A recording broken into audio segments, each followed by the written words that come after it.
Last confession वाली video के बाद जो मेरी ईमेल नोटिफिकेशंस की घंटियां बजती रही हैं और अब तक बजती आ रही हैं, मैं बता नहीं सकती। ये देख के मेरे जलते हुए दिल को ना ठंडक मिली है कि कमेंट्स में सारे लोग बहुत ज्यादा सपोर्टिव थे और अपनी स्टोरीज भी शेयर कर रहे थे। बस उसके बाद फिर 13 साल से लेकर 40 साल तक के लोगों ने अपने जिंदगी के दुखड़े ट्रॉमे सारे कुछ मेरे साथ शेयर कर दिया। हालांकि वीडियो में मेंशन था कि 18+ वीडियो है, लेकिन टिड्डे टिड्डियां कहाँ बाज आती हैं। जिस काम से मना करोगे वही काम नहीं करेंगे तो सुकून कैसे आएगा। आज की ईमेल पढ़ के मुझे बहुत ज्यादा गुस्सा आया एंड आई एम श्योर ये बंदी अकेली नहीं है, इसकी कहानी बहुत सारे लोग जी रहे हैं। और अगर तुम भी यही कहानी जी रहे हो तो इस वीडियो को आखिर तक देखना। मैं नाम शेयर नहीं करूंगी कि ये कौन है, पर ये कहती हैं, बचपन से जब से मैंने होश संभाला है, मैंने हमेशा अपने फादर को बहुत गुस्सा करते देखा है। वो कोई काम भी सही तरह नहीं करते थे, पैसों की भी हमेशा तंगी रही। पापा मामा को मारते, उन पे हाथ उठाते कि मामा पूरी जख्मी हो जाती थी।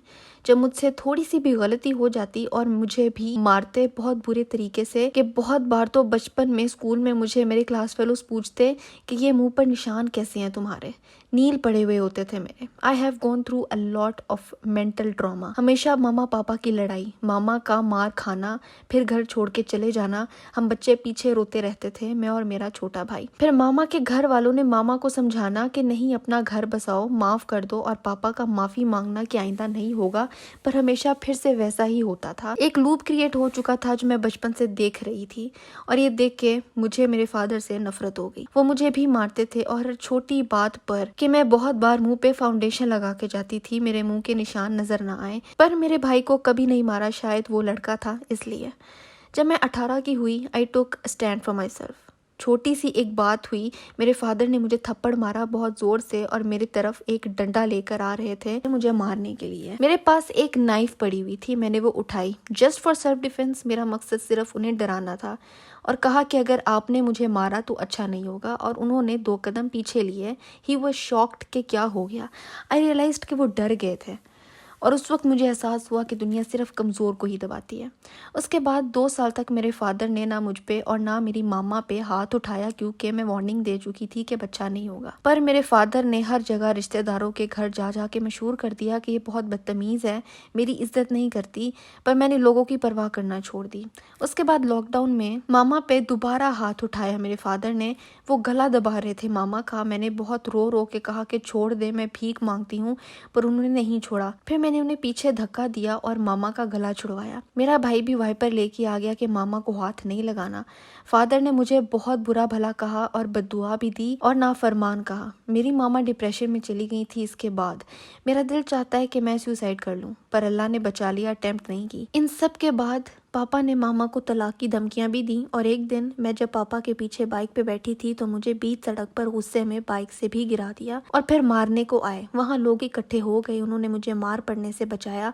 मेरे दोनों पैरों से खून निकल रहा था, बहुत चोट भी लगी थी हिप पर मैंने हिम्मत की और उठ के वहां से भागना शुरू कर दिया। पापा पीछे आ रहे थे मारने, पर लोगों ने बचा लिया और मैं यहाँ से भागकर रिक्शा में घर आई मामा पास। भाई ने मेरी साइड ली और पापा ने उसको फर्स्ट टाइम थप्पड़ मारा कि तुम इन औरतों की साइड ले रहे हो। उसके बाद साल से ज़्यादा हो गया, मैं अपने फादर से बात नहीं करती। मैं चाहती हूँ कि मैं अपने मामा और छोटे भाई को लेके चली जाऊँ। क्या मैं सही सोचती हूँ? इंडिपेंडेंट होना चाहती हूँ, पर अभी स्टूडेंट हूँ। मुझे कोई एडवाइस दें, मैं इस अजाब से बाहर कैसे आऊँ।